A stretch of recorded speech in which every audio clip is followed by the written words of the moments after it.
All right, guys, welcome back to the channel. Welcome back to the stream.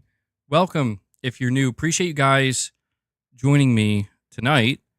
Don't normally stream at this time, as I'm sure many of you have noticed. Many of you have pointed out. But either way, I really do appreciate you guys being here and appreciate you waiting for the intro to finish up there. Yeah, I've seen that. A lot of people are saying that it's close to their bedtime. If not that, it's like really absurdly late where they are, and they're not used to tuning into streams this late. But I did see somebody say on the West Coast, it's like 3 o'clock there for them. So yeah, either way, I do appreciate you guys tuning in on such short, spontaneous notice. I mean, I normally do stream on Tuesdays, but I wasn't able to stream earlier. So I figured, we'll still do a regular stream either way. But yeah, definitely appreciate you being here. We have multiple PlayStation topics to go over and discuss tonight. It's going to be weird saying that. We're talking about the biggest Helldivers 2 update that just was announced today, and it's quite substantial, and it seems like this Helldivers 2 update is going to be basically Sony's big push to really try and reinvigorate the game and Arrowhead, try to bring more people back to the game. There's been some conversation lately around Helldivers 2 about how the player counts are starting to drop, so we'll talk about that. We're also going to talk about how apparently PlayStation is outspending somehow Microsoft in Europe. Very strange. I'm not the one who's stating this. This is actually an Xbox executive that has went on the record stating this. And we have Waylark Redux with a super chat. Appreciate that, buddy.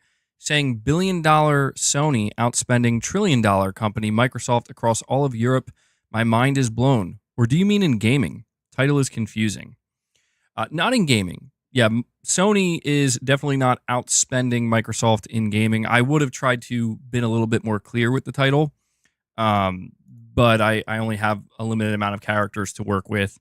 But yes, Sony is outspending Microsoft in Europe, which, I mean, I don't think it's necessarily that surprising, like why it's happening, but it is still interesting to think that Microsoft is such, they're a company that's just so much richer than Sony is. You would think it would be one of those things where it wouldn't necessarily be a problem for Microsoft.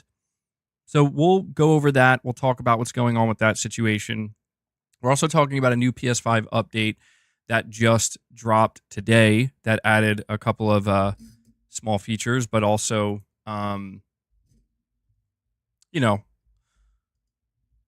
Sony doing their usual thing with PS5 updates these days where they're improving stability and performance. So we'll talk about that. We're also going to be talking about Capcom basically coming out and saying that they are going to remain committed to physical game releases, even though 90% of their sales are digital. And I think this is pretty important because we often talk on the channel about physical media in gaming versus digital. And, is the future truly going to be all digital? What about PlayStation?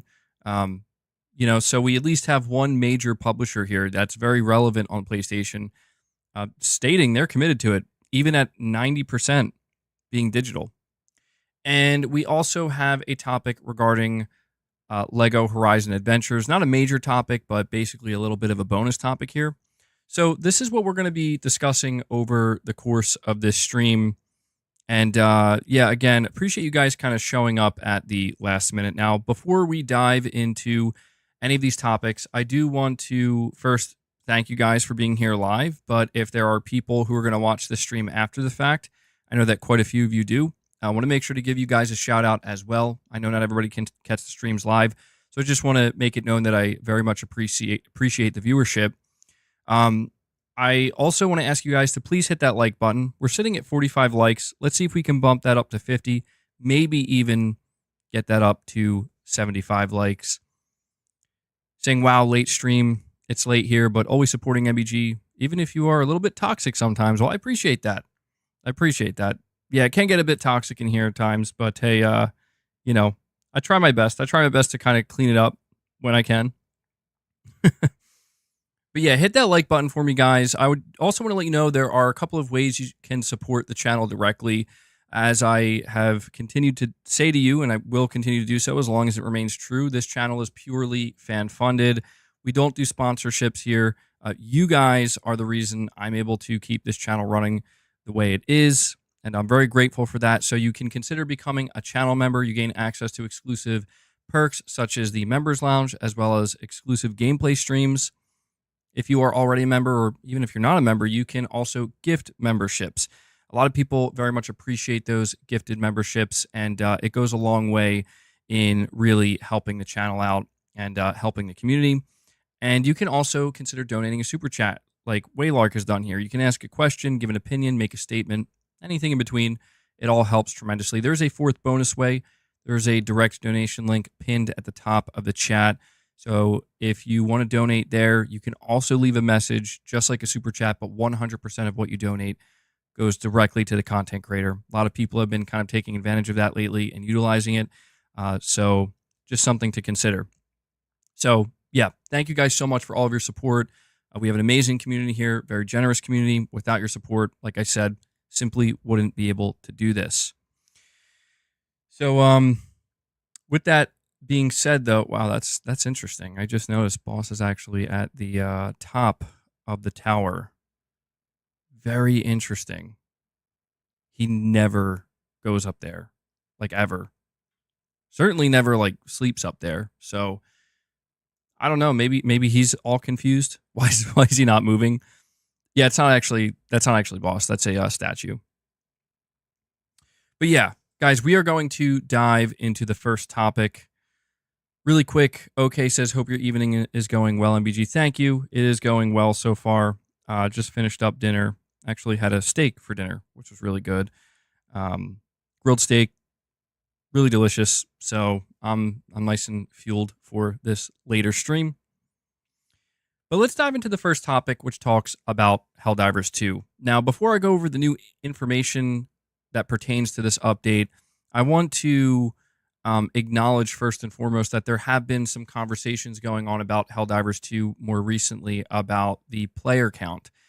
There have been multiple articles written up, some of which seem to be a little bit, if not clickbait, just, trying to find an excuse to make it sound like there's something wrong with the game, where the articles are highlighting that, more and more people are seemingly dropping off of Helldivers 2. And, it's worth noting Helldivers 2 came out back in February. It's now towards the end of July. And I don't think I need to recap to you guys what happened with Helldivers 2. We were all here. We all witnessed it. It blew up. It became much bigger than anybody anticipated. Clearly, the developers were caught off guard by just how successful it became and how quickly it became that successful. But there was always this kind of looming question, will Sony, will Arrowhead be able to maintain proper support and keep that support up? Really allow this game to thrive as a true live service and keep a large player base. It seems like they did a really good job for the first couple of months by constantly releasing new war bonds, and that kept people, I think, on the grind, right? But in terms of like bigger, more meaningful updates, I think that's the question that has basically been answered today, with this major update. We're going to go over all the information. But yeah, it is worth noting that this update is coming seemingly at the perfect time, because there is no denying that Helldivers 2, their player count, at least on PC, and I would assume it's the same for PS5, it has dropped pretty low, or at least much lower compared to where it was even a month ago at this point, or 2 months ago. So if we head over to the, move over here a little bit. If we head over to the PlayStation blog, they say Helldivers 2, biggest update yet, escalation of freedom drops on August 6th. New enemies, mission objectives, difficulty levels, and more. This was written up by the social media and community manager over at Arrowhead Studios. Welcome to the Escalation of Freedom, Helldivers. We've taken the time to gather feedback from our players on the front lines, and we're bringing greater variety to our content. From missions and objectives to enemies and planets, we're delivering lots of new content for both our veteran players and brand new Helldivers on the battlefield. Get ready for our biggest update yet. And now there's a whole trailer that they put out for this update, by the way, like a 4.5 minute trailer where the developers are actually even talking about, you know, some of what's going into this update. But they say here, our community continues to show us how strong we all are when united against the mindless automatons and the scourge of the Terminid. As we stand here on the eve of the escalation of freedom, we reflect on the 6 months since launch. We could have never predicted how far this game would go and how many citizens would answer Super Earth's call to arms. We've watched our forces expertly handle every conflict and challenge we've thrown their way, from flying enemies to the Terminid control system to saving the children of Super Citizen Anne's hospital. Now, for this major update, it's time for us to give back something big to the community and welcome in even more players to the Helldivers universe. Helldivers, this is escalating quickly. So it says here, something that continues to amaze us is our players' insatiable desire for more bugs, more bots, more liberation, and more destruction. We thought 9 levels of helldiving difficulties would be enough, but in the escalation of freedom, we're turning it up to 10. Combat rating 10, that is. Combat rating 10. Super Helldive is our most challenging, most relentless dive difficulty level yet, and we hope that this is going to give players the intensity they're looking for on the battlefield, and with a great challenge comes greater rewards. But a new difficulty level isn't the only thing the community wanted. We've also heard your desire for mission variation, which is why we're bringing you new mission objectives and bigger enemy outposts for both bots and bugs that offer brand new super sample rewards. These outposts will be heavily fortified and require players to coordinate and strategize in order to take them out.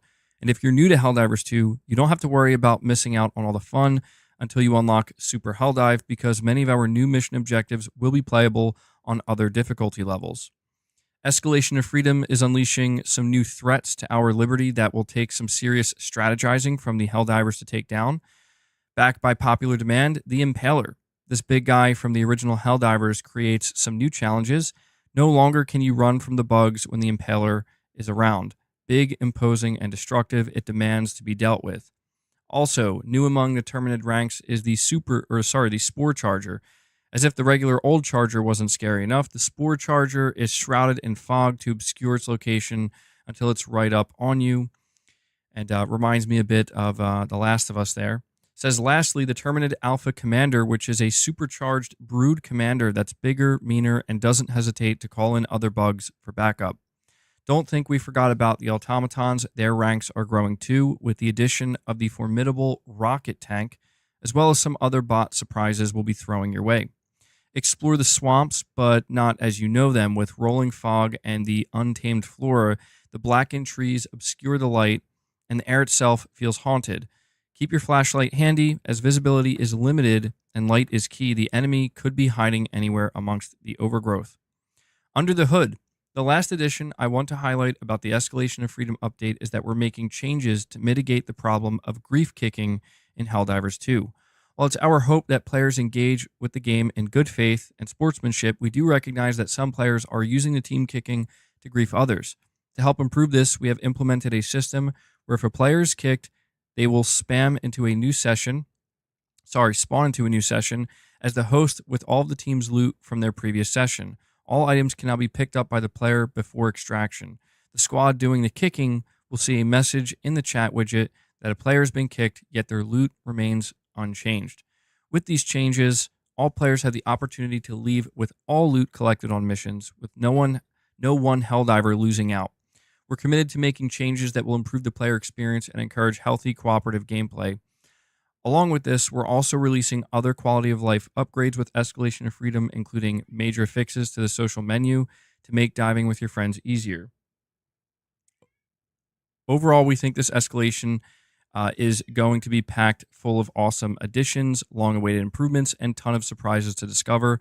Helldivers 2 Escalation of Freedom launches on August 6th. So it's a pretty massive amount of content honestly, that they are dropping for Helldivers 2. Um, they're not giving it like a season, like they're not calling it season 1 or 2 or anything like that, which I think is probably a good idea. I like that they're actually naming it this Escalation of Freedom.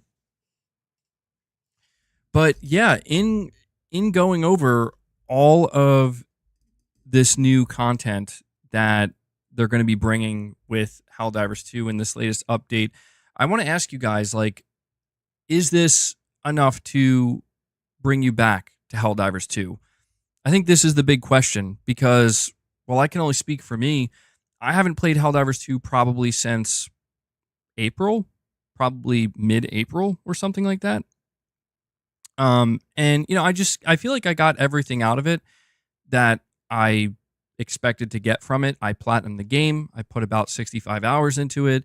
I played with friends. I played with some of you guys, and it, by the time I guess got to that 65th hour, I mean, it was nice that they were continuing to release the war bonds and whatnot, and the mechs, which was cool, and the new weapons. But I just, I kind of felt like, I got everything out of this game that I feel like I wanted to get, and I felt totally fine just moving on. And I haven't been back since, and I don't know if this is going to bring me back. Truthfully, it's probably not going to. Not because I think there's anything wrong with the content. Like, it's not like I'm sitting here feeling like, oh man, this isn't enough or it's not interesting enough. Actually, I think a lot of what they're doing here is interesting.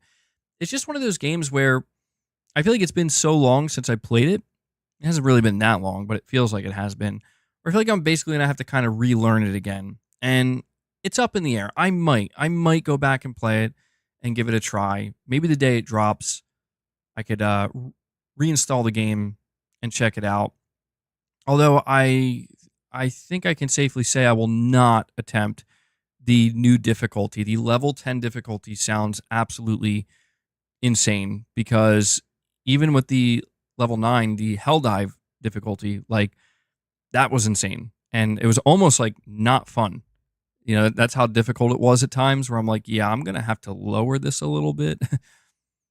We have a Cypherpunk here. Thank you so much for the super chat, buddy. Very much appreciate it. You're saying, like you, I got all I needed from Helldivers 2. No need to go back to it myself personally. I hope it does well, but it seems like 8 years of development for 8 to 10 months of content, as Call of Duty is out soon, will hurt it badly. Yeah, it's an interesting way to put it. I do think that at the end of the day, Helldivers 2, even if like this content update doesn't bring back nearly as many players as they thought it would, and even if the game can't really manage to get that much revenue over a longer period of time through microtransactions as they thought, or as they maybe expected based off of how successful this game was, I think it's ultimately going to be okay because you're right, the game was in development for 8 years, which is an abnormally long time for any game, truthfully, but especially a game from an independent developer such as Arrowhead. But I want to say that no matter what, at the end of the day, this game is going to be labeled a massive success just based off of the sales numbers alone. The last sales numbers update we got was a couple of months ago. I think they said it.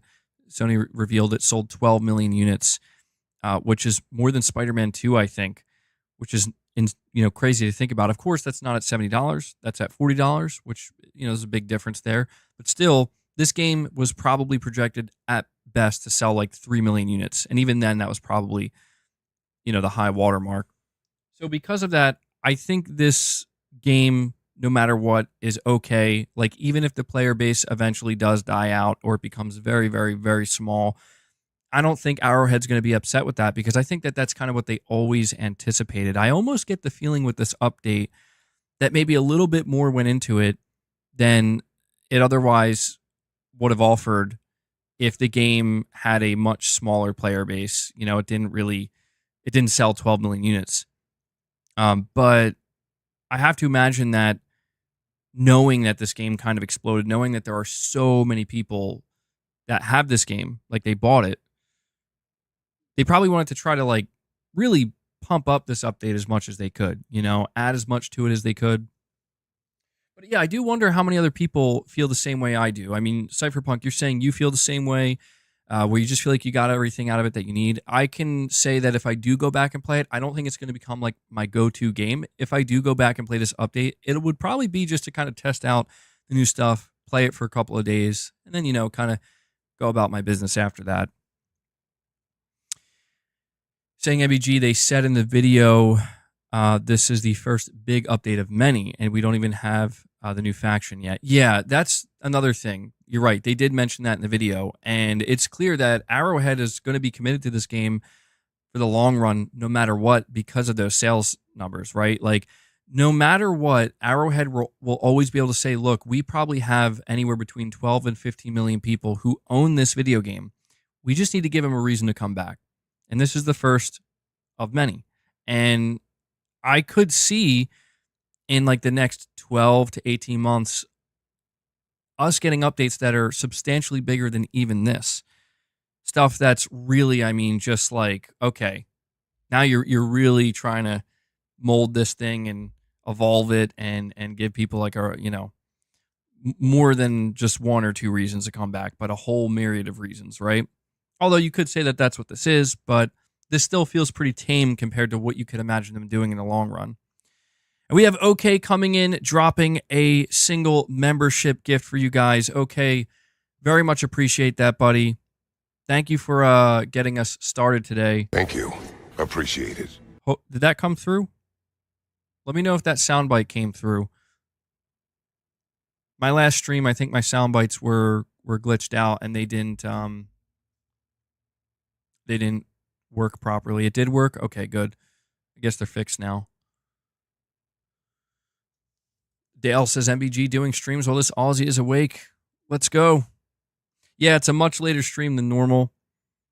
I know it's kind of out of nowhere, a little bit spontaneous. I do apologize to the people who are, always expecting my streams at 12 p.m. Eastern. That wasn't going to happen today, but I figured, you know what? I shouldn't let that stop me from streaming at all, MBG, do you think Sony is thinking about launching Helldivers 2 on Xbox? Let's think about that. It would be fine for the game, adding more players. I think it makes sense. It's interesting you mentioned that. I did see that there were some rumors circulating. Hold on. Boss, chill. Be nice to Luna. Capone says he was eating steak, guys. It was good. Before I answer that question, because I do think that's a good question, I have to acknowledge Digital Dude 25's obligatory Clank voice Hawk Tua. Would that be like Hawk Tua? I don't know. How does Clank sound? I can't really do the Clank voice. That's the best you're going to get from me, Digital Dude. Digital Dude's always looking to find a way to throw a wrench into the stream here. But I do appreciate the super chat, buddy. But will Helldivers 2 make its way to Xbox? Is this a possibility? Well, here's what's interesting. A couple of months back, I think in May, there was this rumor that started making the rounds that Sony was apparently in preliminary discussions to bring Helldivers to Xbox. Okay? That was back in May. This month, I've seen a couple of rumors start to float around that this game is actually going to come to Xbox. Not only is it going to come to Xbox, it's going to release into Game Pass. And if that were to happen, clearly it means it's going to release into PlayStation Plus as well. And, to be completely honest with you, I'm not totally convinced that this is an impossible scenario. The reason for this is obvious. It's because Helldivers 2 is a live service game at the end of the day, and it's a huge success for Sony. But what Sony really needs to focus on now, and what Arrowhead needs to focus on, is once the sales really start to dry up, you got to keep people coming back. If you plan to make that recurrent revenue through microtransactions, you're going to continue to release these free updates. The idea of expanding the player pool to not just PlayStation Plus, but even something like Xbox and Game Pass, it does make some sense. But here's where I hesitate with that, right? The thing that makes me hesitate about the idea of Helldivers 2 releasing for Xbox or even making its way to Game Pass is the fact that we are looking at a game that uh, is going to release on Nintendo Switch, that being Lego Horizon Adventures. And it's very clear that the purpose of Lego Horizon Adventures is to expand the Horizon franchise beyond PlayStation. We've seen that with PC, with the PC releases, but now, you can kind of think, well, all right, they're targeting the Nintendo crowd, a younger crowd. There's really no reason other than Sony just not wanting to do it for Lego Horizon Adventures to not release on Xbox. And it tells me that Sony still sees Microsoft to some extent as their direct competition and not Nintendo. Because, Guerrilla Games was even asked directly, like, why isn't Lego Horizon Adventures going to Xbox?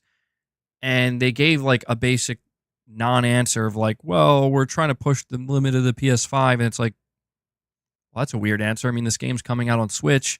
And they clearly just wanted to avoid acknowledging it or being truthful about it for whatever reason. But I don't know.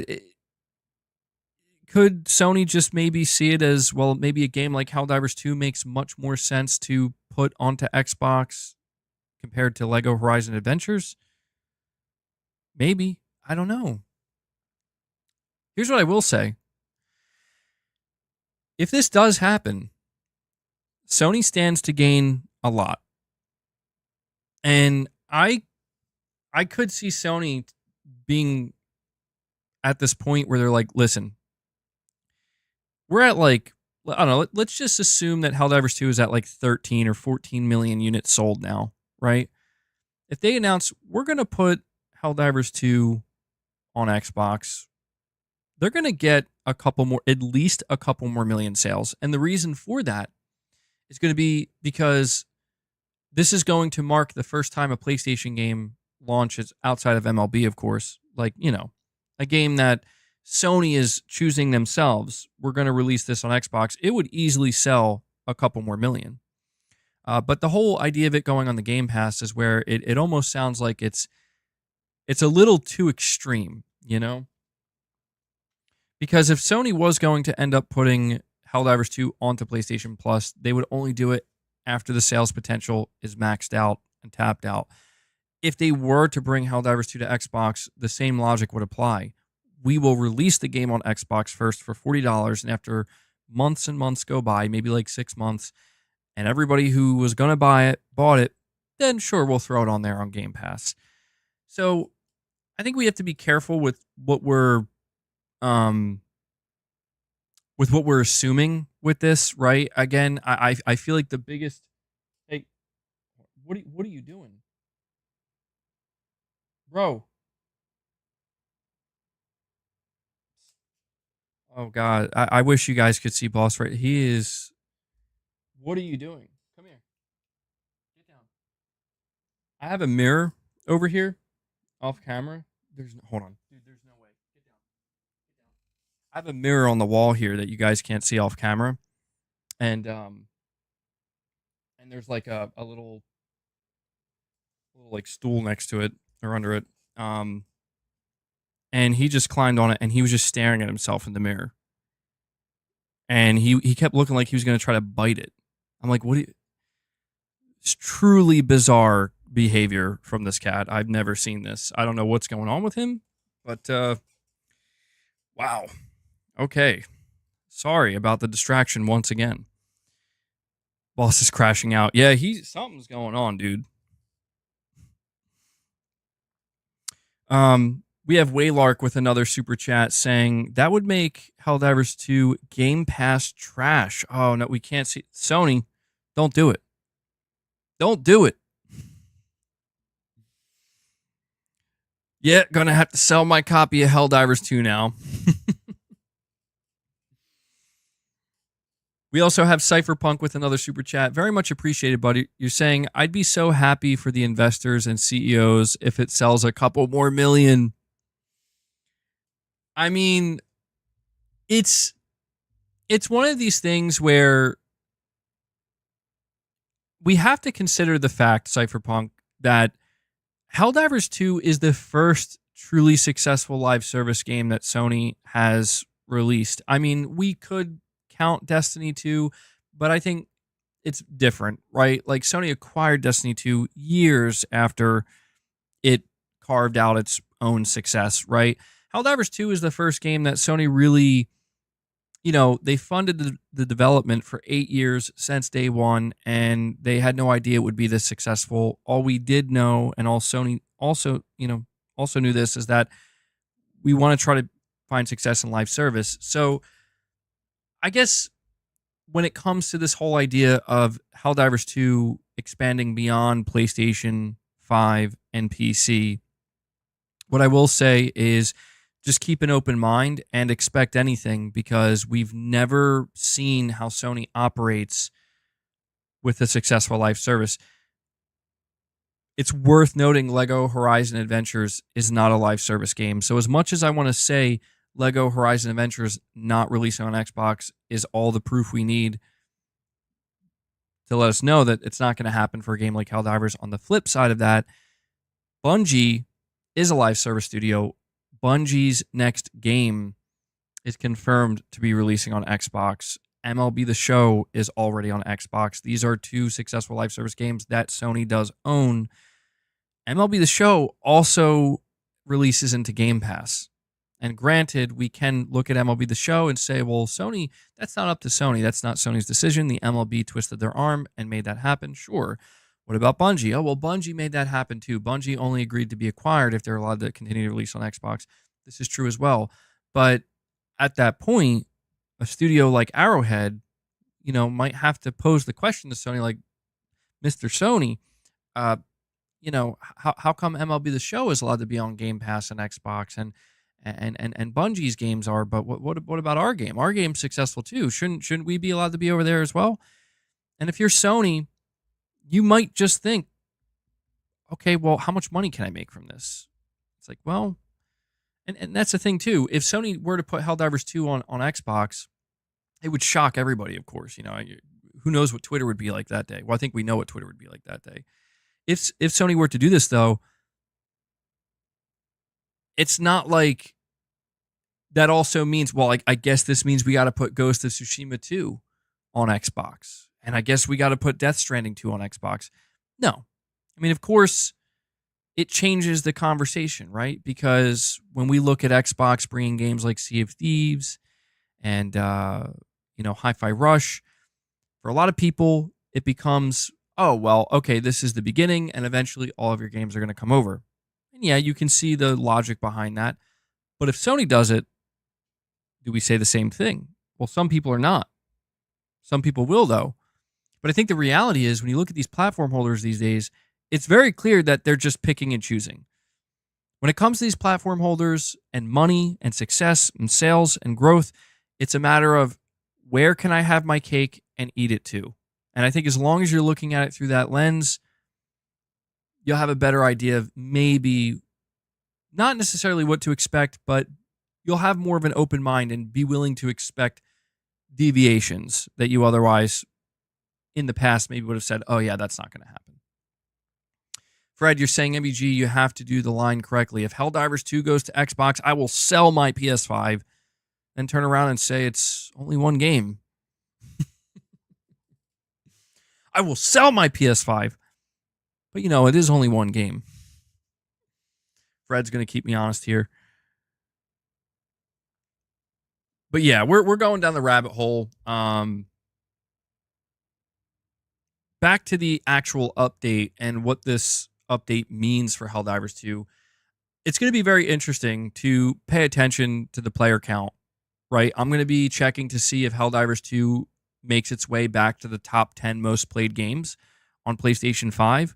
And I'm also going to be paying attention to the player count on Steam.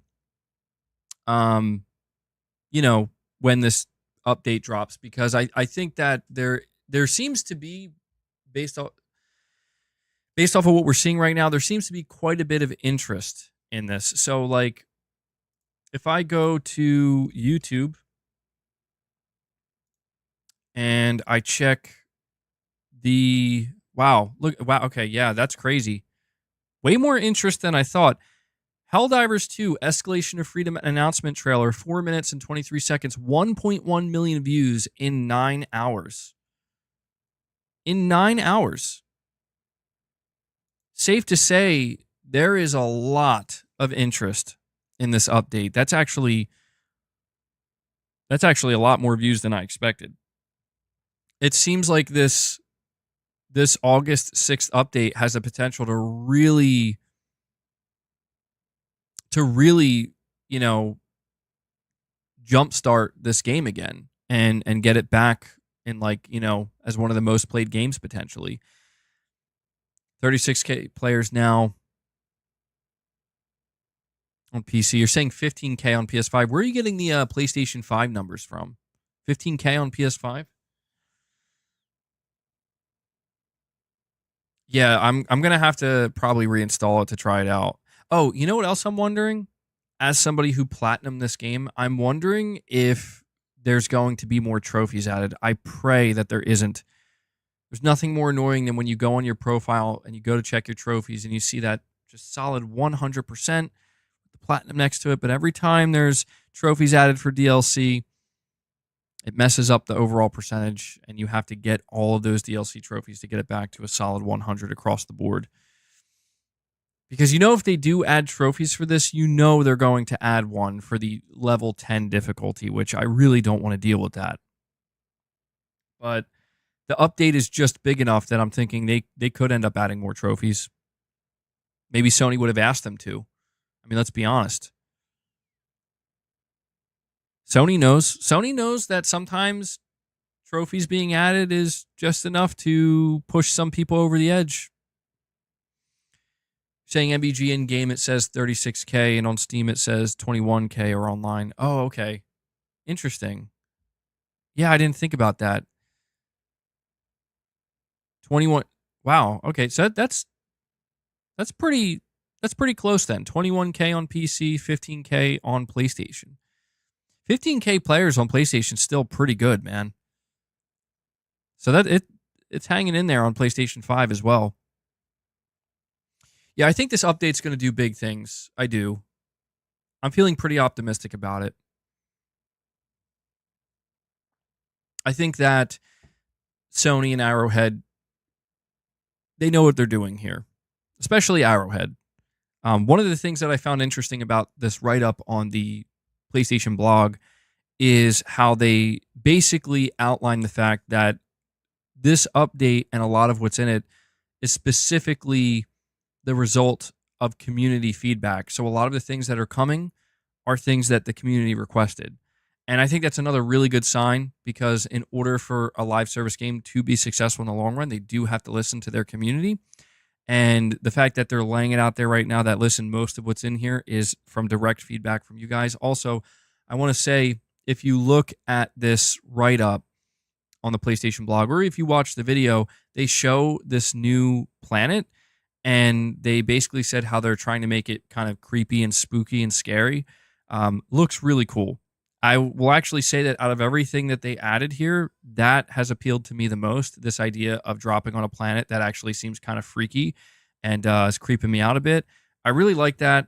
It also made me kind of think, like, is it possible that we could see them start to do different themes around holidays and stuff for Helldivers 2? I want to say probably not, because if that was the case, they probably would have saved this specific planet for like a holiday, October Halloween theme or something like that. But yeah, man, Arrowhead was like, let's just put Concord out of its misery. It's like I said, it seems to me that when we reflect back on 2024, knowing that 2024 is the first year where we see Sony's live service push, their new live service push, I think we're going to see, polarizing results where on one side, holy crap, Sony had one of the most, if not the most successful game of the year, maybe even outside of something like Call of Duty with Helldivers 2, where it just came out of nowhere, massive sales success, made a lot of money, still has a great player base, is getting regular updates. And on the other hand, On the other side of that, we have Concord, which is like, oh, well, it's not doing any of that. And it's actually really struggling. And it'll be interesting to just kind of see how, like, wow, maybe it's good in the end, though, because in a way, maybe Sony will be able to get experience across the spectrum, right? This is what it's like to have an extremely successful live service launch and game and studio. And this is what it's like to have the opposite of that. Interesting stuff, man. Interesting how it all plays out. But yeah, it remains to be seen what happens with Concord. We still have time. But guys, I did just want to make sure to go over this new Helldivers 2 update with you. Again, I don't know that this is going to be enough to reel me in. And if it does reel me in, I don't know that I'm going to be staying there very long. But I have a feeling, based off of what I'm seeing here with this trailer sitting at 1.1 million views already, I have a feeling that I might be an outlier here where I think this update is going to reel most players back in. And I think it's going to keep a lot of players playing for a little while. One last thing I want to mention here that is pretty important is when it comes to this Helldivers 2 major update, if you watch the video version of it, they did confirm that they have some surprises in store for the community. They were basically saying that we're not telling you everything that's coming. There is going to be more, but we're keeping it a surprise for now. I thought that was particularly important because it's basically just them saying, like, hey, if you're not satisfied with everything you're seeing here, pay attention because we actually have more coming. Not in like, I don't think they really were talking about like months down the line. Like they made it sound like over like the coming weeks after August 6th, they're going to have a few smaller things dropping here and there. So yeah, very cool development team. Interesting to think that, this is one of the few development teams that has worked closely with Sony over the years that Sony has not acquired, probably because they're very expensive right now, or they're just not willing to be sold or be acquired. Hold on.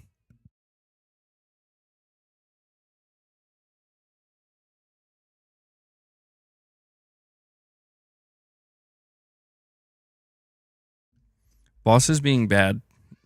Boss, you need to get down, dude. Hold on. I may have to feed the beast and also feed the micro panther before we move on to the next topic. No, go the other way. Oh my god, boss, please don't be this idiotic, bro. Don't knock over my monitor. Go the other way. Back up. I need to get a room camera here. There you go. Go the other way.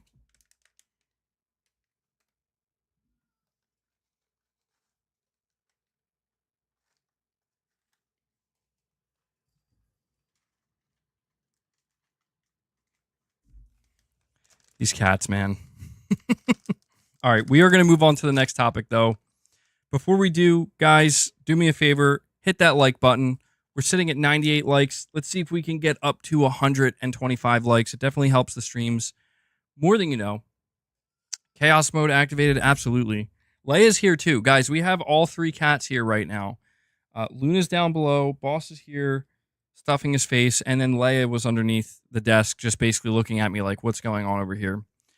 Unfortunately, I don't think all three are going to be able to go on the cat tower.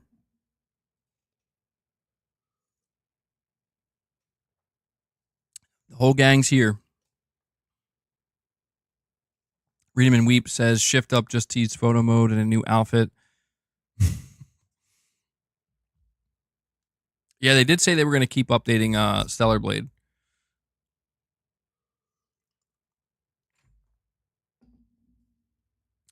Arrowhead said when they were asked the question of acquisition, they said, quote, we want to see how high we can fly. I think maybe they will sell to Sony someday. Yeah, I could see that. You can't blame them, wanting to see how far they can go independently. They made it this far independently. Okay, you're saying what happened yesterday's stream.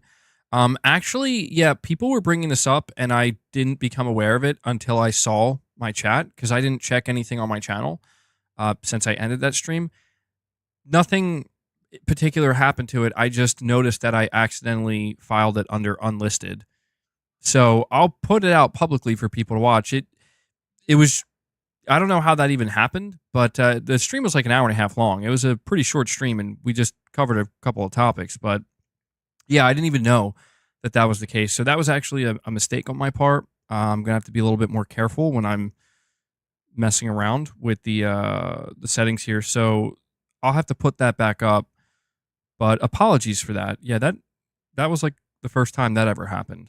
But yeah, if I ever remove a stream for like a specific reason, I always tell everybody that I removed the stream. But I'll bring that back out. All right, so we're going to move on to the next topic here, guys, which talks about PlayStation outspending Xbox in marketing. And this is actually being revealed by a Xbox executive. So this is being reported by PlayStation Lifestyle. PlayStation's global marketing budget is apparently envied by Xbox's London-based executive, Michael Flatt. In a candid interview, Flatt, Xbox's marketing director for Europe, Middle East, and Africa, or EMEA, revealed that Sony heavily outspends Microsoft when it comes to marketing. Flatt understandably didn't reveal any data, but he told Marketing Week in a recent interview that Xbox has to scrape by with little funds outside of the US. This is rather perplexing because Microsoft could certainly do with better visibility outside of its home turf and is often admitted to being beaten by competition in major markets. From a funding point of view, we need to work really hard against our competition, Flatt said, adding that Sony regrettably outspends Microsoft. They're blessed with marketing funds that we're just not able to enjoy. We're not blessed with huge media budgets, so we have to be quite scrappy, really, and quite tenacious to fight for funds that would probably go somewhere else. Microsoft has recently been promoting the message that players don't need an Xbox to play its games. Interestingly, it was recently reported that Microsoft plans to stop marketing Xbox consoles in EMEA, or basically in Europe, and limit inventory in the regions.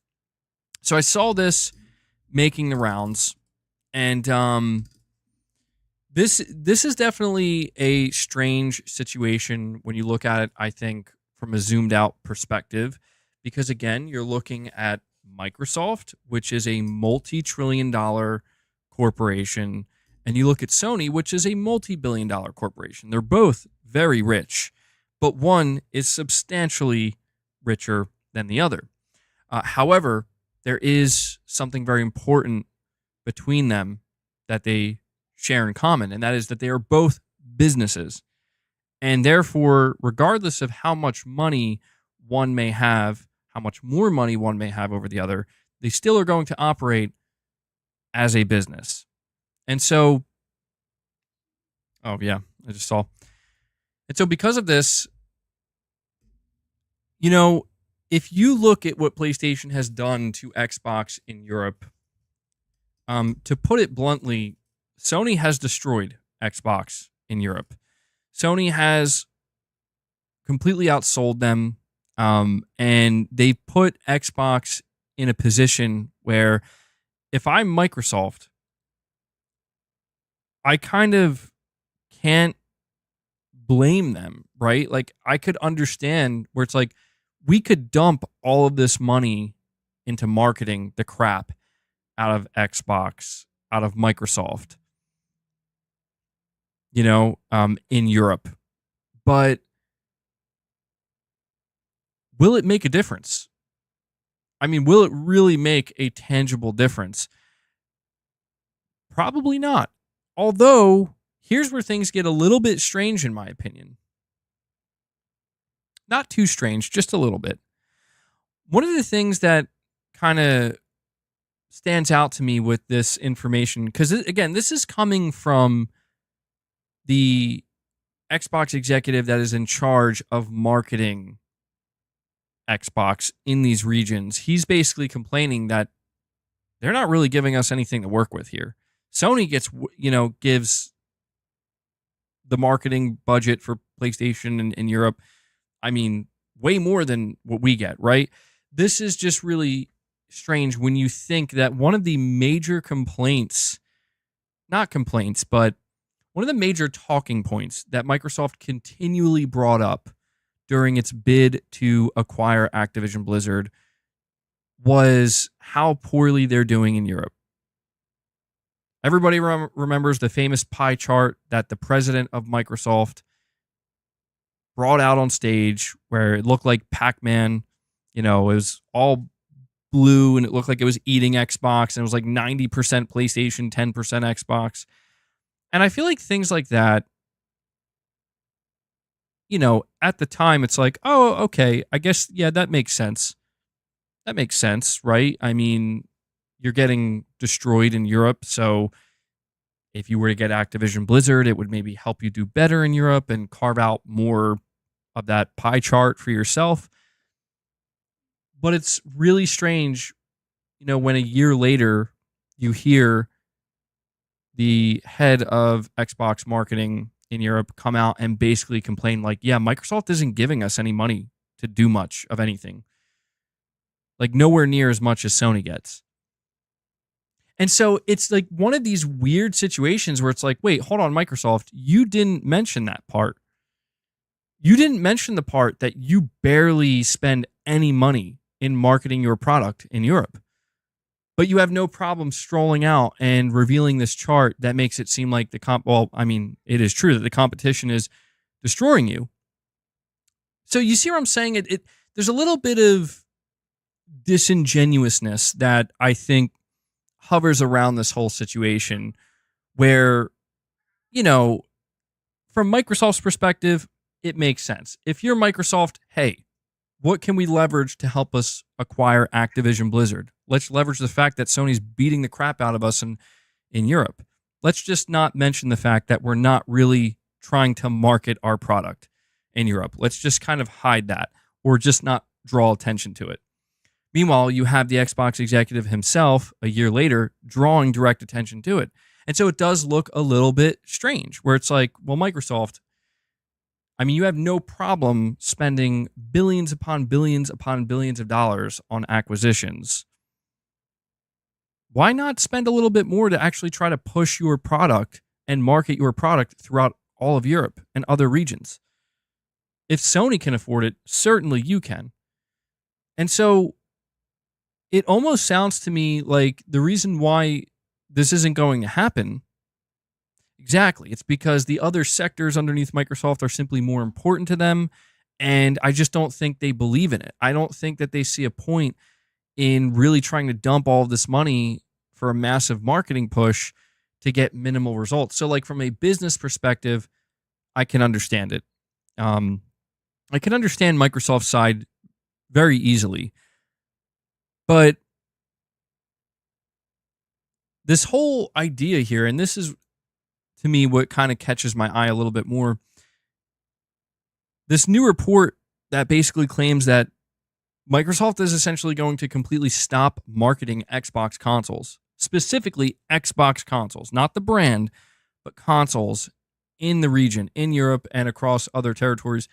This is fascinating to me because it seems like this is a clear sign that Microsoft really is beginning to bow out of the console competition, not the console space, because they will still sell Xbox consoles in these regions, in these territories, but they're beginning to truly bow out of, like, hey, we don't care about marketing this console in this region because Sony beat us and they completely took over, and we're just not going to try. We're just not even going to do it.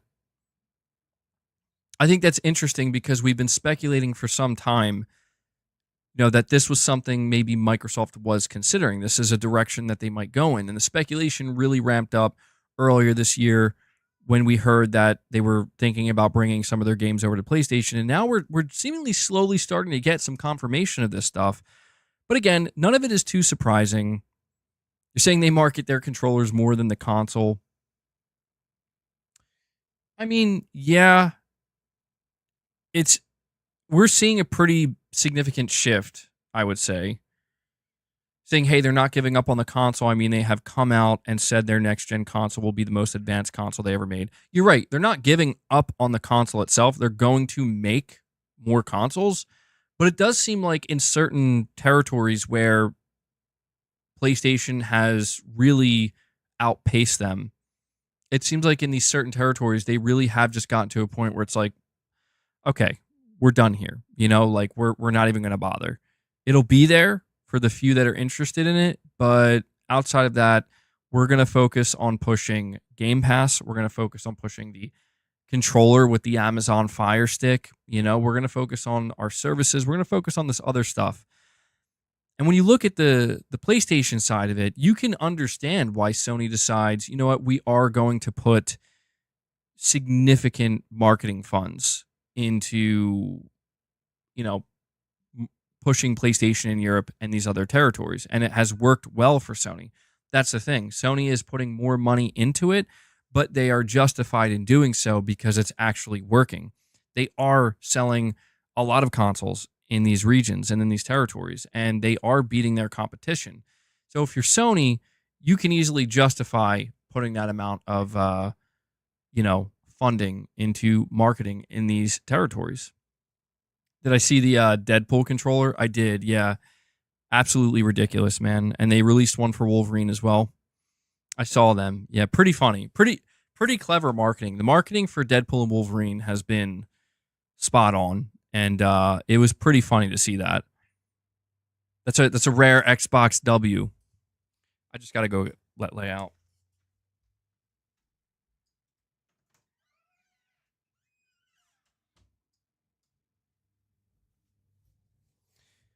Yeah, rare Xbox W there.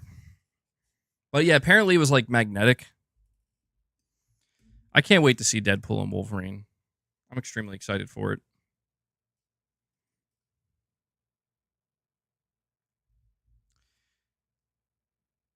You're saying, I mean, if Xbox was such a disaster like you guys claim, why are they buying all these studios?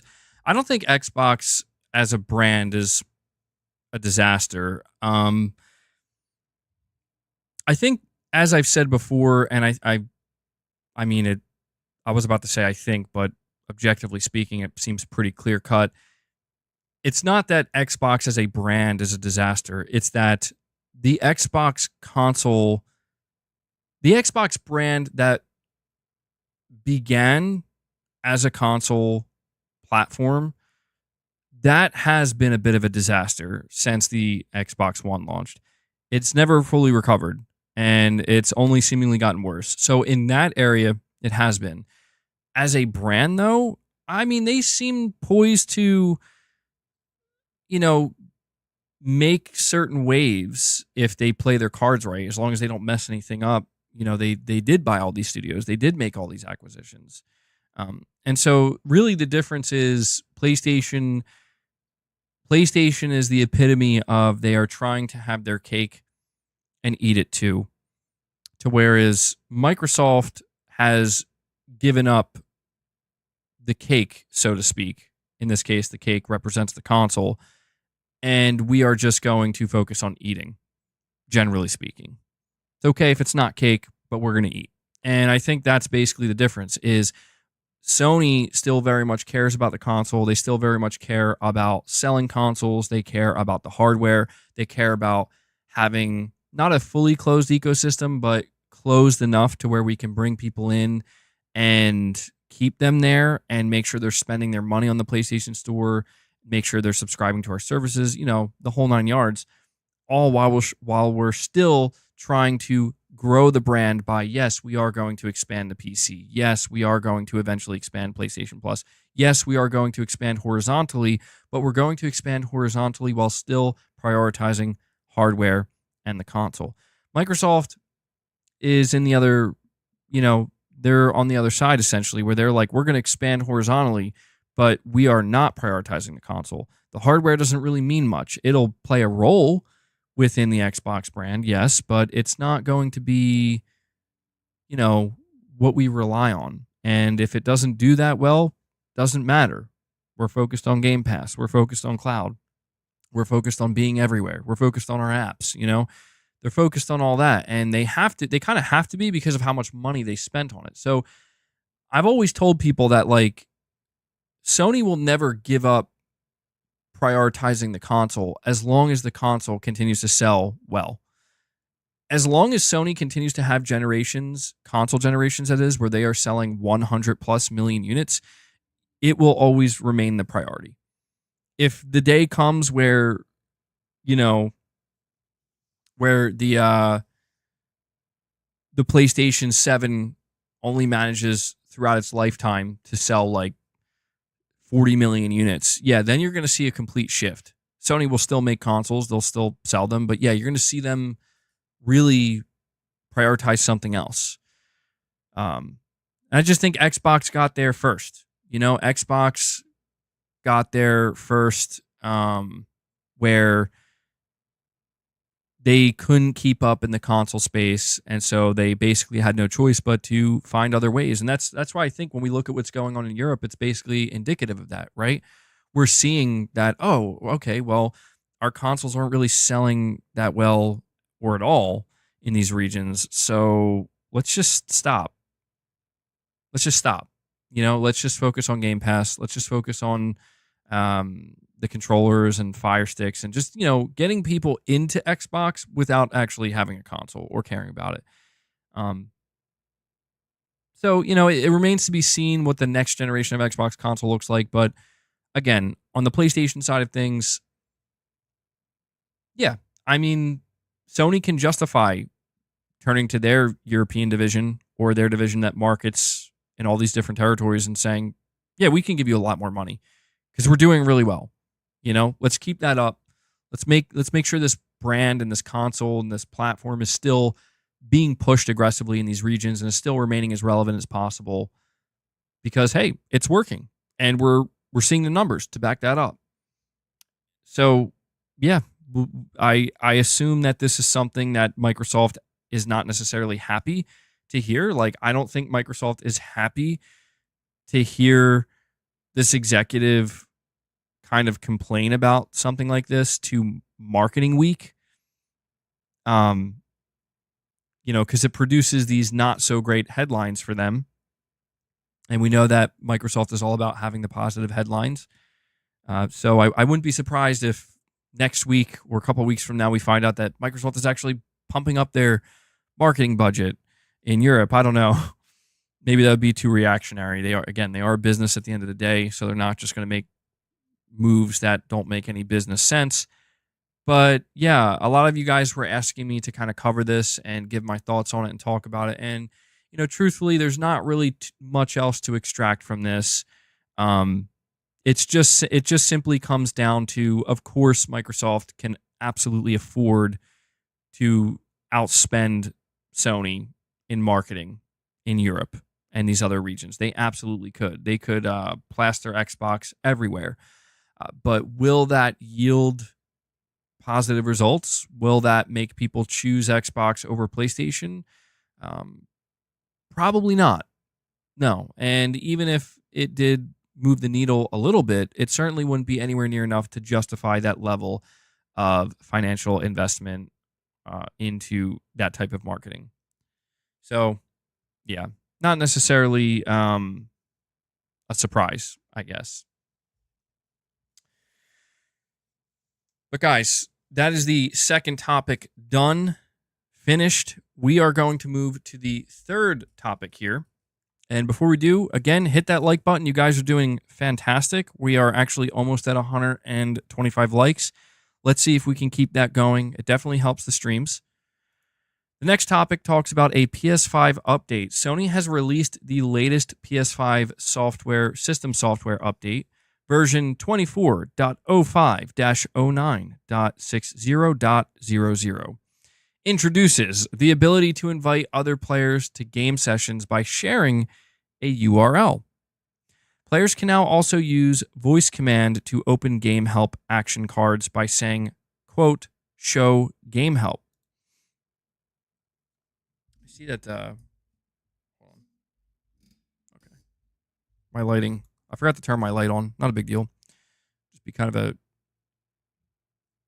darker stream here.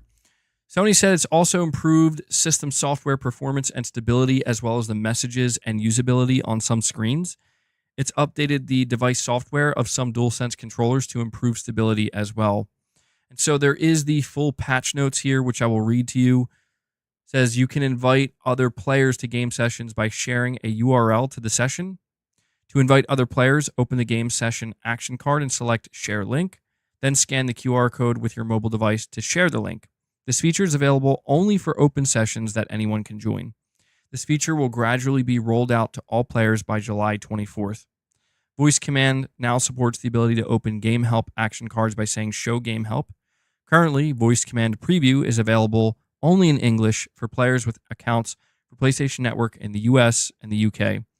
We've improved system software performance and stability. We've updated the device software of some DualSense wireless controllers to improve stability. We've improved the messages and usability on some screens.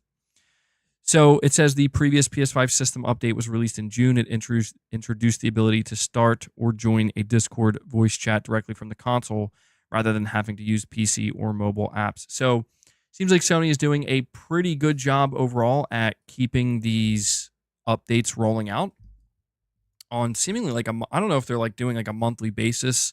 I don't know if they have been doing a monthly basis. I honestly haven't been paying too much attention.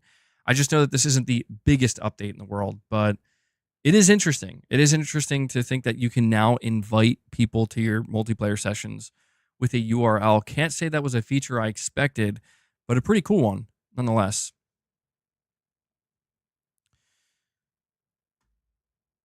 We have Dark Demon Media, member for 16 months. He says, I thought Xbox had to give the rights of Call of Duty to Ubisoft and agreed to not put Call of Duty on Game Pass or cloud due to the FTC and EU regulations.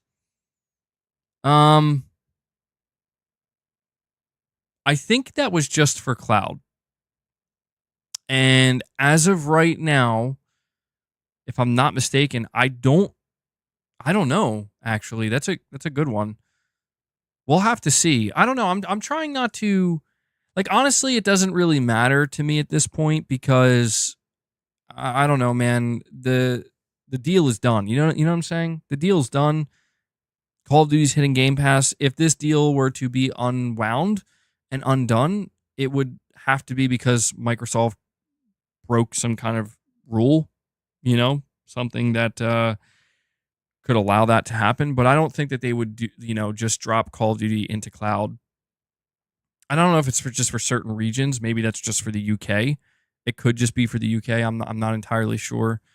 But that's a Microsoft problem, and if they did do something to get themselves in some kind of trouble, then you're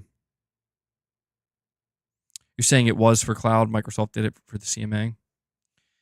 And we have Fred Vance here, longtime member, 50 months. Fred, thank you so much for the long-term support, man. Says here, I just had the memory of Xbox calling us pervs for Stellar Blade, but cheer on the new Deadpool controllers. Damn hypocrites. I know, right? Of course they're cheering on those controllers. Man, come to think of it, Sony should have done something like that for Stellar Blade. The cheeky DualSense. That would have sold. That absolutely would have sold. It's weird to think, though? Isn't it weird to think that, like, you can see something like Deadpool and Wolverine getting controllers that are, like, focused on their butts, but that, like, if we saw something like that with a game like Stellar Blade, it would be, like, totally problematic. You get what I'm saying? Where, like, just the same energy isn't kept. Am I the only one who thought about that? You're saying there would be an uproar. There would be. There would be an uproar. It would be ridiculous. But you get Hugh Jackman's butt on an Xbox controller. Nobody bats an eye. I guess that's just the way things are. You're saying one is comedic and one is not. Yeah. I guess maybe that would be the difference, right? That's true. I guess the context of it. Yeah, because like when you see it with Deadpool and Wolverine, it is meant to just be very silly and lighthearted, whereas there's no denying that with Stellar Blade, it's absolutely meant to be sexual. For sure. So, yeah, that's true. That's true. That's a good point.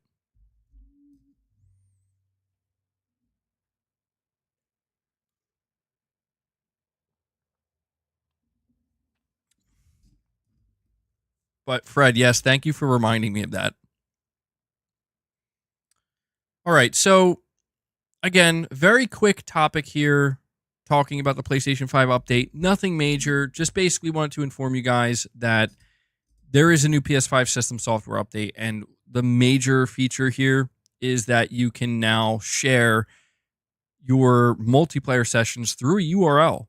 So people can join directly through a URL link.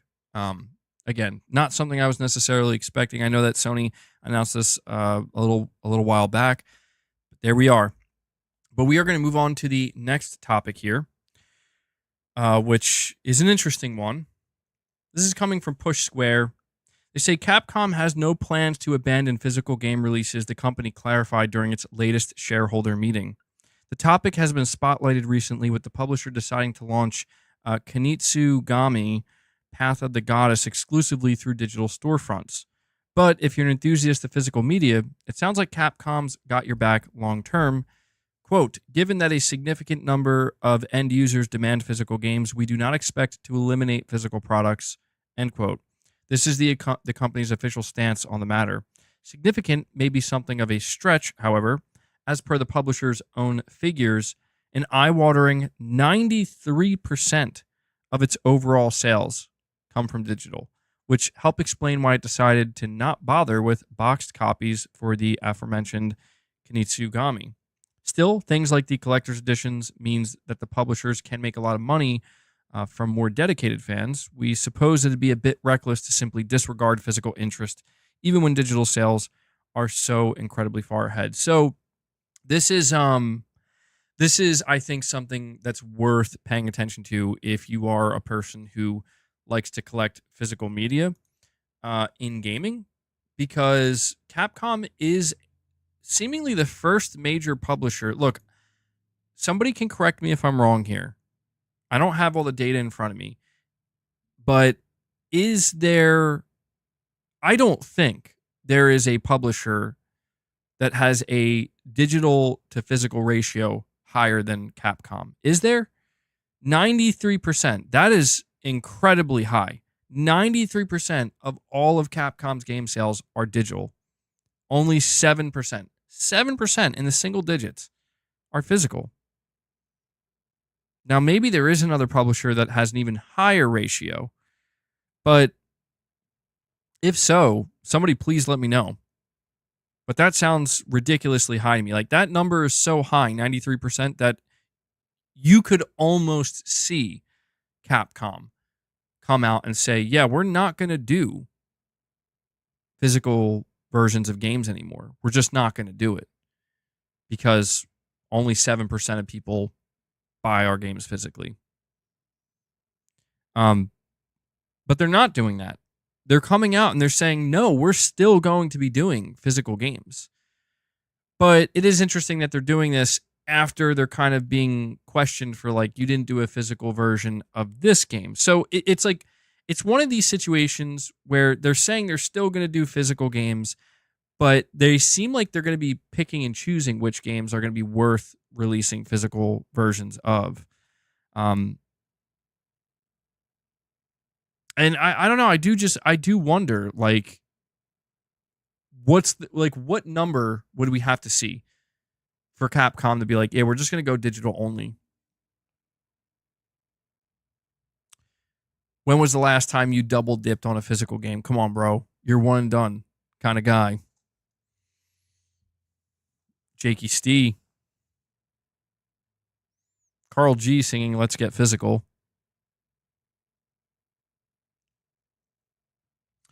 Yeah, I feel like we are getting closer and closer towards this digital, I don't want to say only future, because that's disingenuous. I don't think we're ever going to see a digital only future. I think there's always going to be collector's editions. There's always going to be somebody out there still printing physical discs of some kind, I think, anyway.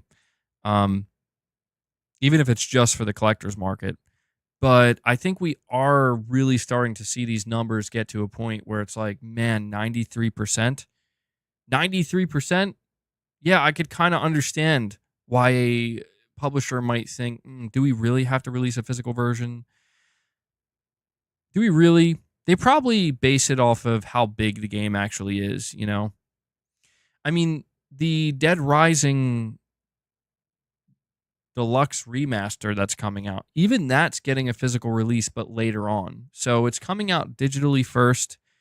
And if I'm not mistaken, it's going to release physically about 2 months later. So it's like stuff like that, I think, is really annoying for people who really care about having physical copies of games. But at the same time, it's like, well, hey, man, 93% of our sales are digital. So you should just be thankful that we're even doing a physical release, even if you have to wait a couple months for it, right?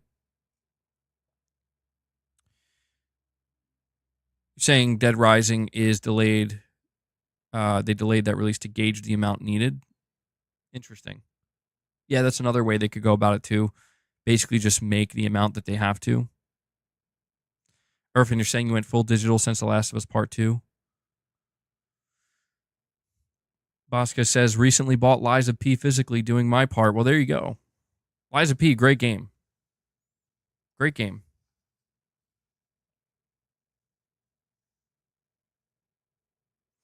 Yeah, I'm looking forward to that, World Police. Friday is 2v8 mode in Dead by Daylight. Yeah, 2 killers, 8 survivors.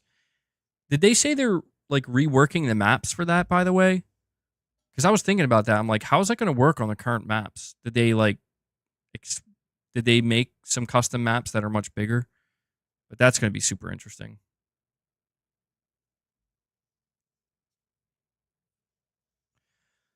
All physical discs are at this point are license keys, given that most games need so many updates post-release. Yeah. I don't blame anybody for going digital at this point, truthfully.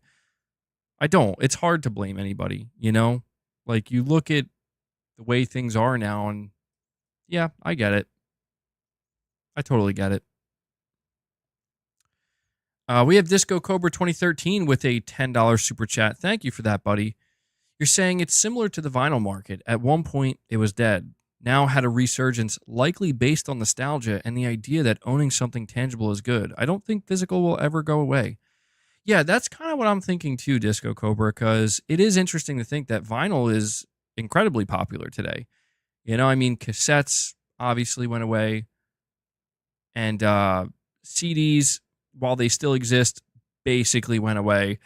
But vinyl is seemingly stronger than ever.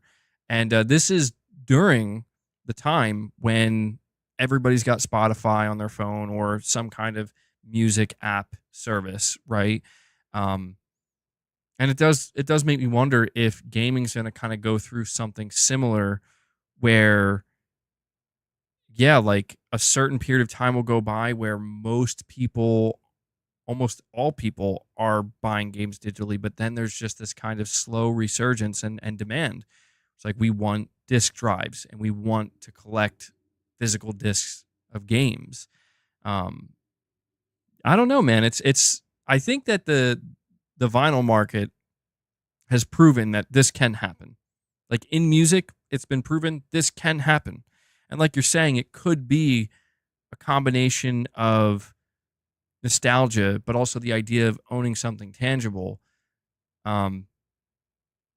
And all it really takes is like another generation of people, in this case of people listening to music, to just kind of decide like, yeah, I do want to own something, or like, yeah, I do think this is cool because this is how it was way back. You know, we could see something like that absolutely happen in gaming.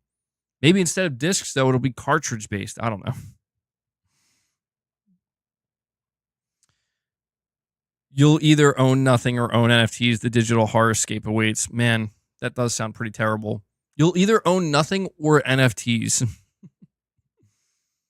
And we have so thank you for that super chat, Disco Cobra. We also have Josh Z, longtime member, another longtime member here, 51 months, dude, at the highest tier as well. So Josh, thank you so much for all the support, buddy. You're saying, MBG, what traditional fighting game do you recommend for someone who has not played the genre since Tekken 3 and Soul Calibur 2? I'm not good at them, but I suddenly have the urge to play one. It's a really good question, Josh, and I'm gonna try to give an answer because I do play some fighting games, not a lot, but I also want my chat here to chime in and help answer the question for Josh. Chat, what fighting game would we recommend for somebody that has not played a fighting game since Tekken 3 and Soul Calibur 2? Somebody who wants to get back into them. Xbox is king says Mortal Kombat. I was thinking Mortal Kombat as well. I've been playing Mortal Kombat for years, although I don't stick to it. I play it for a couple months and then I kind of fall off. But Mortal Kombat is pretty basic overall. At least I noticed. Like, I think every fighting game has layers to it that you can really get down to it, you know? But for me, playing Mortal Kombat 1 was like, okay, it feels easy to pick up, but difficult to master. To whereas I feel like when I played something like Tekken was a little bit more challenging. Like, I played Tekken 8 and I felt a little bit more intimidated by all the different things you could do, all the different combos. And I definitely felt much more intimidated on the multiplayer side of things, where fighting somebody in Tekken 8, I felt like, oh man, I don't know. People are nuts with the combos they can pull off, to where I just felt like I had more of a chance with something like Mortal Kombat 1. But those are really the only two fighting games that I played. I will say both are equally fun. Josh says he's also playing with one hand. So that definitely is something to consider. Oh man. All right. I feel like that's a question that people who are much deeper into fighting games maybe that would have to answer, because I don't know. I want to say that Mortal Kombat would still be the easier game to get into. But I don't know, man. That's a tough one. But I will say that I did play both Mortal Kombat 1 and Tekken 8, and I enjoyed both. I would have had the platinum for both, but I did get the platinum for Tekken 8. I missed the platinum for Mortal Kombat 1 by one single trophy. And it was due to a timed event or something that I ended up not waiting for, and I just moved on. Man, I really should have just played that event and gotten that platinum trophy. But I'm saying Jin is easy to get into in Tekken 8, but still hard to master. Tekken's still the GOAT in your eyes, Gavin?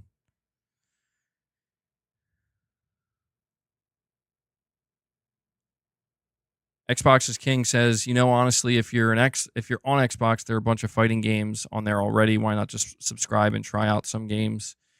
Xbox is king is promoting Game Pass. No, I mean, that's actually not a bad idea. I don't know how many fighting games are on PlayStation Plus. Yeah, Martial Law is always my favorite. I always loved playing as Law.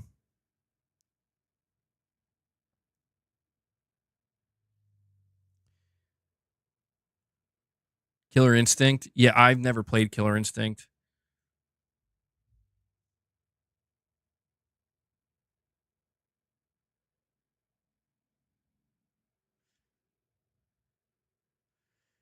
Yeah, I don't know, Josh. I don't know if you're subscribed to PlayStation Plus or Game Pass.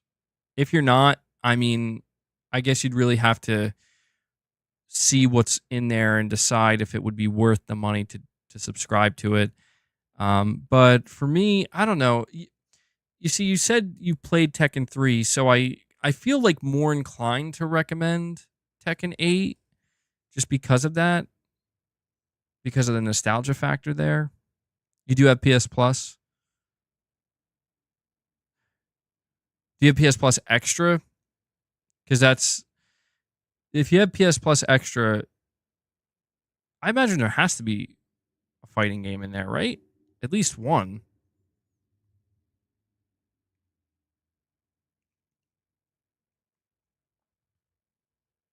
Oh, yeah, premium. Okay. Hmm. Well, yeah, I don't know if you already checked it out or not. Like, I don't know when the last time was you checked the extra lineup.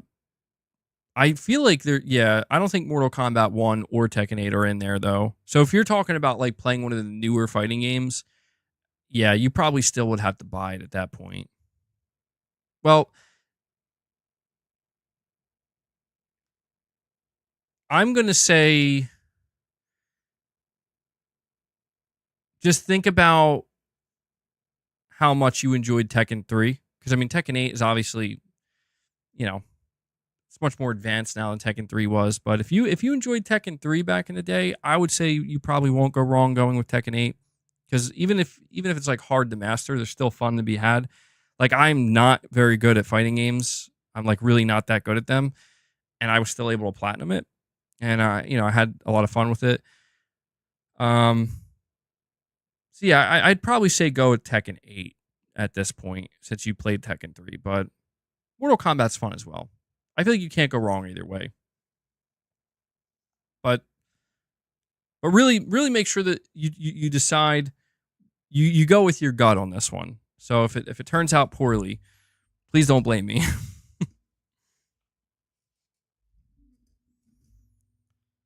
All right, let's see here. So just to let me wrap up this topic talking about Capcom. Just some final thoughts on the situation.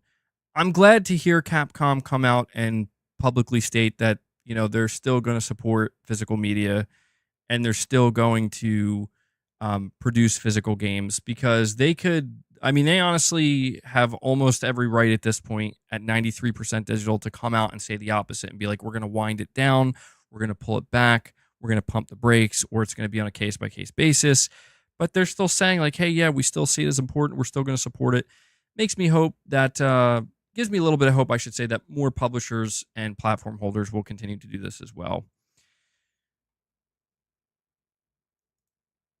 We have a OK here, member for 11 months. Thank you for that, buddy. Saying, I root for PlayStation, Xbox, and Nintendo. The more they compete and thrive, the better it is for us, the customers. It's our time and money, and in return, we demand the best. Yeah, it can't go wrong with anything you said there, man. At the end of the day, you know, these companies should be working for our money. They should be working to fight for our money because um, they not to say that we should be entitled. It's not about that, but it's just, they're the ones with billions of dollars and looking for constant growth. And I think that that's something that PlayStation, Xbox, and Nintendo, they have in common, right? They all want that. And really what we do need to see is some level of competition. And I think we're still seeing that. I think the competition has become more indirect over the years, but I think at a base level, there's still something there. And I think there will always be something there. And it's hard to say if it will always be there, but yeah, man, it's very much true that these companies, they should be competing to fight for our money because we get better products in the end as long as that continues to happen. So well said. But I do have one small bonus topic here, nothing major, talking about LEGO Horizon Adventures. This is being reported by WCCF Tech. LEGO Horizon Adventures is perhaps the only game based on a big PlayStation IP due to launch this year. Of course, it is also a spin-off title that mainly targets kids of around 8 years old. Speaking to games industry, James Windler, narrative director at Guerrilla Games, which is working alongside Studio Gobo on this project, said that fans of the franchise will still recognize the main characters in LEGO Horizon Adventures, even though certain themes take on a more lighthearted note due to the different target audience. We have tried to keep as much of the story as possible. A lot of what happens in the world, like the destruction of the old world, that's a pretty heavy theme for an 8-year-old. So we needed to find ways to keep that present in the story because it is essential to Horizon. But it is also not something we leaned on. You won't find some of those devastating reveals from the first game, like those corporate masterminds dead around the table or anything like that. There are moments from the first game that packs a really heavy emotional punch that we found, I think, a very good way to represent faithfully, but undercut them with comedy that keeps things lighthearted. The stuff is present, but it's certainly not surface. This is a much simpler version, but it has a lot of echoes from the original. It has still got to feel like Horizon. We have definitely bent the rules a lot, but the characters remain core to who they are. I think we found a really good balance with it. We have a lot of help. Ashley Birch is back as the voice of Aloy and JB Blanc as Rost, and you would have heard the exuberance to their performances. It is different to what other games are, but they're still recognizable. They're part of it, and they bought into it, and that's been a huge boon to us. And so I just wanted to kind of mention this briefly here, where, I don't know if there's much hype or excitement for Lego Horizon Adventures. I know that there are certainly people who are looking forward to it, and I have seen some people excited for it. It is still set to come out this year, by the way, either I think in November or December. They haven't given a specific release date. But yeah, I think that what is being said here is fairly obvious, but just, further clarification that, like, look, if you're looking at a game like Lego Horizon Adventures where it's like, whoa, I can like replay the original Horizon Zero Dawn and this is essentially like a remake of it, but in Lego, it's not quite that. And it's interesting because I remember when we got the rumors and the leaks of this game, the way it was described before it was announced was like, yeah, it's like basically a Lego remake of the first Horizon game. And I literally thought like, oh, it's going to be like that entire game just in Lego. I thought, well, that's kind of strange. But now that we've seen it, it's like, well, no, it's taking the much more comedic route, which I guess makes sense because, well, duh, it's Lego. So they're not going to take themselves super seriously. And yeah, I mean, it's definitely not something I will say I'm excited for. I will say, though, however, I am going to play this because Mrs. MBG is actually interested in it. She likes the Lego games. And it's very interesting to me that Mrs. MBG is definitely somebody who does not care at all about the Horizon universe and has never cared about it. But once she saw this game, it kind of caught her attention. She's like, oh, that looks kind of fun. And I'm like, oh, well, I'm watching it in real time right in front of me. The thing that Sony's trying to achieve is working. Sony is expanding the Horizon universe right before my eyes. And so because of that, I'll pick it up and we'll play it together and see how it is. It does look pretty silly. I will admit it looks way sillier than I would have expected it to, but I think that might be a good thing. I'm going to laugh when people are like, yo, I like this version of Aloy better.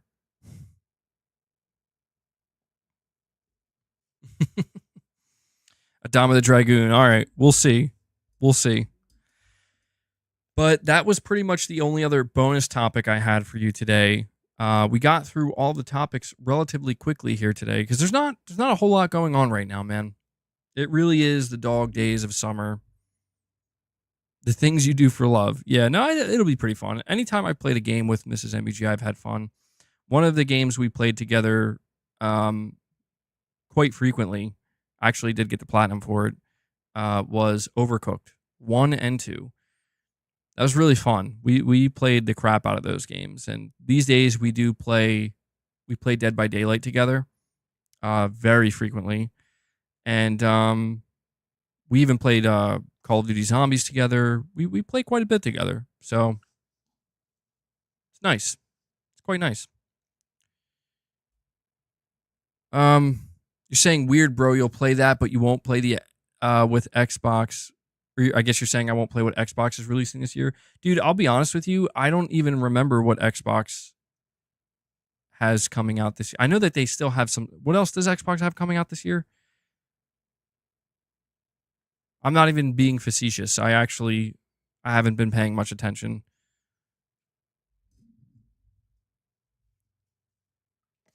Oh, sorry. I just popped my ear there. Indiana Jones. Oh, yeah, that's coming out. Is that coming out this year? December. Indiana Jones, yeah, I don't know, man. That's like a 50-50, maybe. I'm not a huge Indiana Jones fan, but it does look kind of cool. Avowed, I have no interest in, truthfully. Yeah, no. If Sony was releasing Avowed, I don't think I'd be playing it either. It's just not. Yeah, Avowed's not for me. I did play Hellblade 2 this year though, so there is that. Um, Indie Avowed Towerborn. I'm not sure what that is. Flight Sim. Definitely not. I will be playing Call of Duty this year, so can't say I'm not playing anything Microsoft. Age of Mythology, probably not. Stalker 2. Stalker 2 I would play, but I know it's going to be coming to PlayStation. It's a timed exclusive, so I'll wait for that.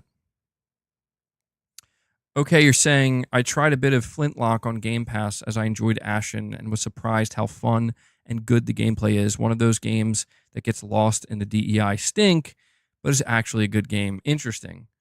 Yeah, I did mention that, how I did play Ashen, and that was actually a much better game than I thought it would have been. It was very fun. And to see the direction they decided to go in with Flintlock was a little bit strange, but I didn't even realize that game was on Game Pass. I had no idea.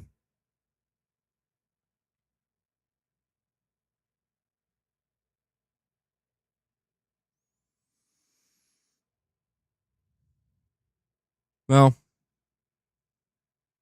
yeah, I don't know. I guess we'll see what happens in that sector of gaming. I think things are clearly starting. We're seeing the beginnings of, I think, some change that's going to occur in a more widespread way across the gaming industry. Maybe it'll be more prevalent, more prominent, more easily recognizable throughout 2025 and 2026. Is Stalker 2 I'm going to play when it comes to PlayStation, because I know that one is a timed exclusive. That does look very good. Stalker 2 looks great.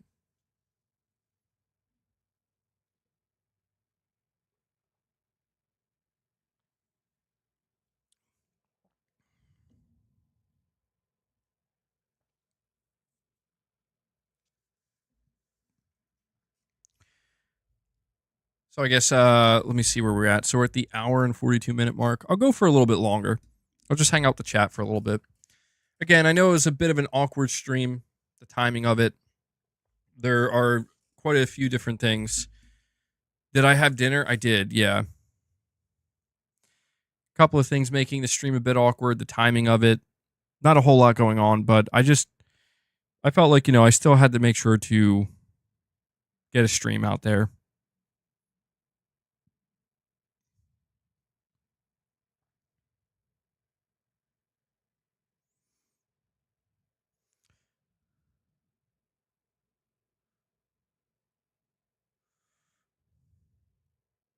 What are you guys talking about right now? It's not 3 months. They said it's going to be longer. Oh, you're talking about the timed exclusivity for Stalker 2. I would expect Stalker 2 at minimum to be a 6-month timed exclusive. I could see it being a year. But I mean, either way, I'm willing to wait for it, because I'm going to have plenty to play. If Stalker 2 wasn't going to come to PlayStation, I'd probably try to play it through PC, because it does look really good. It does. You're saying you guys are wrong. I just told you the developer said they have nothing in the works for Sony, no plans. Let me check here. I mean, Microsoft could have altered the deal,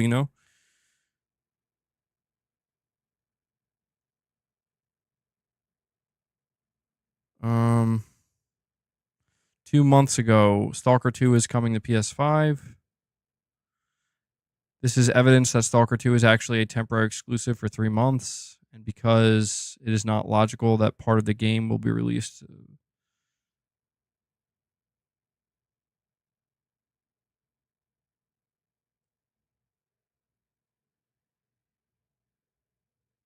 Yeah, I don't know. It seems like it's all based on the leak.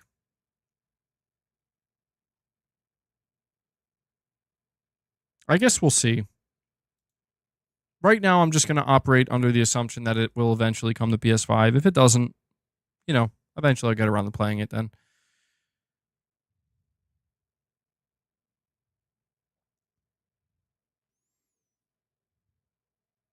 Yeah, that's true. Xbox is king. That is true. So I could see it maybe take, even if it was something that was planned, I could see it taking much longer. Do I watch House of the Dragon? I do not. I do not.